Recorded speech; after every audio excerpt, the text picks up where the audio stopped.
the Japanese kicking versus Chinese kicking. When I say this respectfully, we're really talking about the Americanized version of things. Why did I say that? Because if you took a look at the way true Japanese martial artists do their forms, their kata, their fighting, all of that, you're not going to see what I'm about to show you, okay? You're not going to see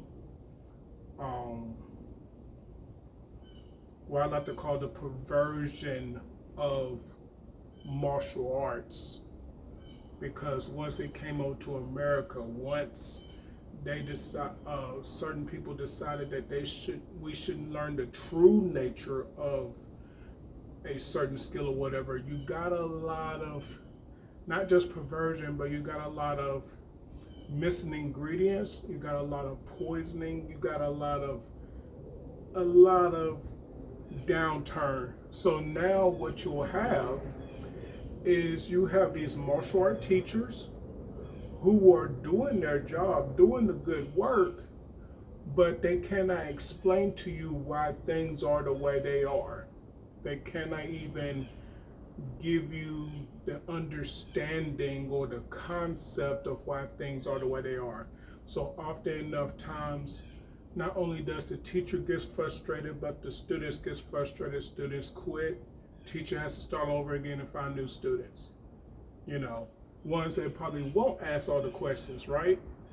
So when it comes to Chinese kicking, I'm not saying for one iota that in the United States of America, Chinese martial arts hasn't been also on the perversion side or the poison side or the missing information side.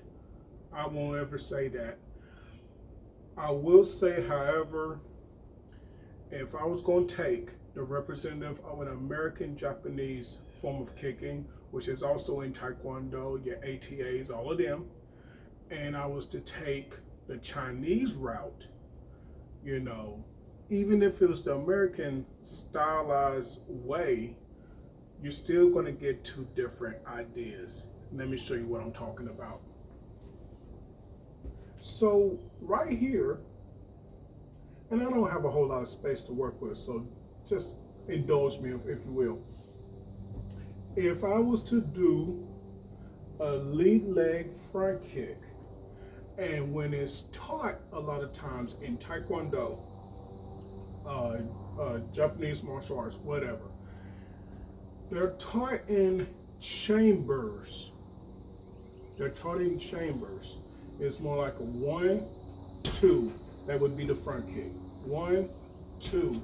Even if they use the ball of foot, even if they use the heel, whatever. 1, 2. Right? And then of course only 3, 4 minutes what? From here you're setting it back down. Right? Okay. So what ends up happening is no one goes back and says, oh, I forgot to tell you, you need to do it all. Not only do you need to do it all in one strike or one motion, but then you need to learn how to channel the energy forward so you don't have what we call a reverb or a bounce back. Okay, let me show you what I mean.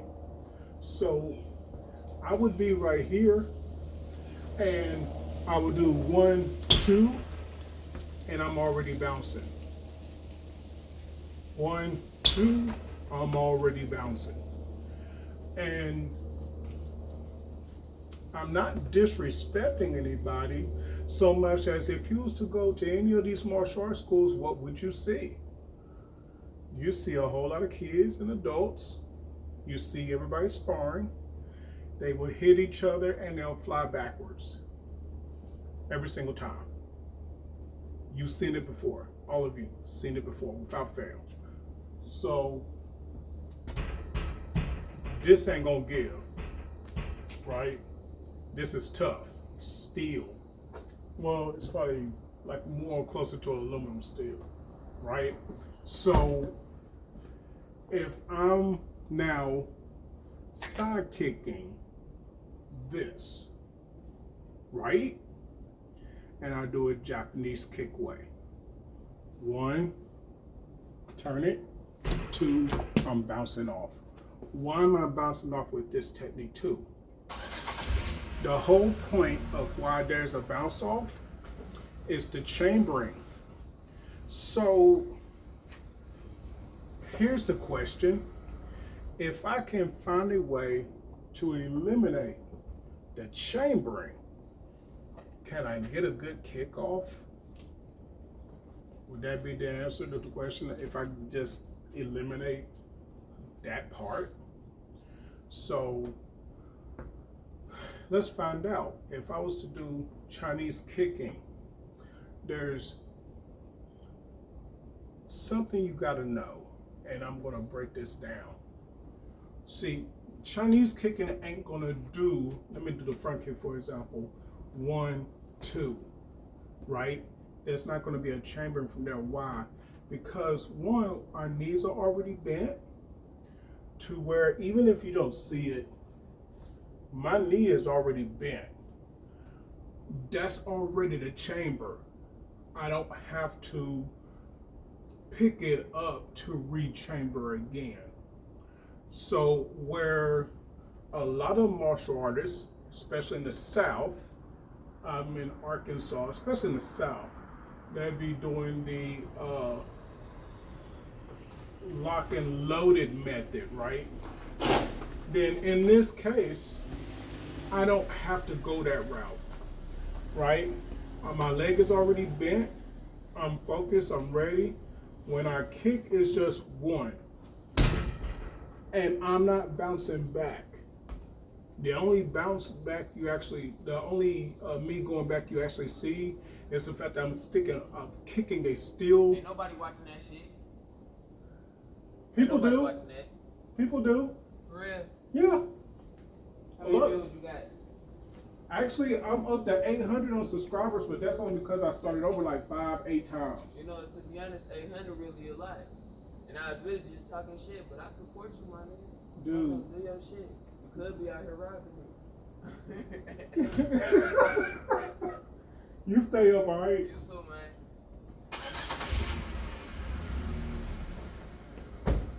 So I have 1 kick. I'm going to deliver that 1 kick, right? I'm not chambering like this. I'm not going to do that. Like I said, you want to get all in one flow and you want to stick. And there goes my kick right there. It is that simple. Just like side kicking. If I'm side kicking, right, I don't want to go 1 and come all the way up just to chamber like that. I don't want to bring this up just to chamber all the way in like this. And they'll say turn the butt towards like this to do the kick. After enough times, that energy, even just turning the butt, goes this way, while the kick should be going this way. So what am I doing? What's my goal? When I pick up the kick, I kick. Now, mind you, like I said, I ain't got much room. So let me get it from the side here. My knees are already bent. Remember that. So all I'm doing is picking up now. And I side kick. Now, you would say, Ty, what about kicking high towards the head? We really want to kick people towards the head. I totally get it, right? But when kicking towards the head, let's keep it real. Some of y'all be like mad short and you're wanting to kick someone that's like my height, 6'3". That's not goals. What you want to do is break my 6'3" down butt to a more 5'4", something like that. Make it where it's your hip height or even to your stomach height, so that way you can kick me towards the head. That would be goals. That's game. If you want to kick towards the head and you're taller. You're naturally a taller person. You want to kick towards the head. I get that. But the goal is this.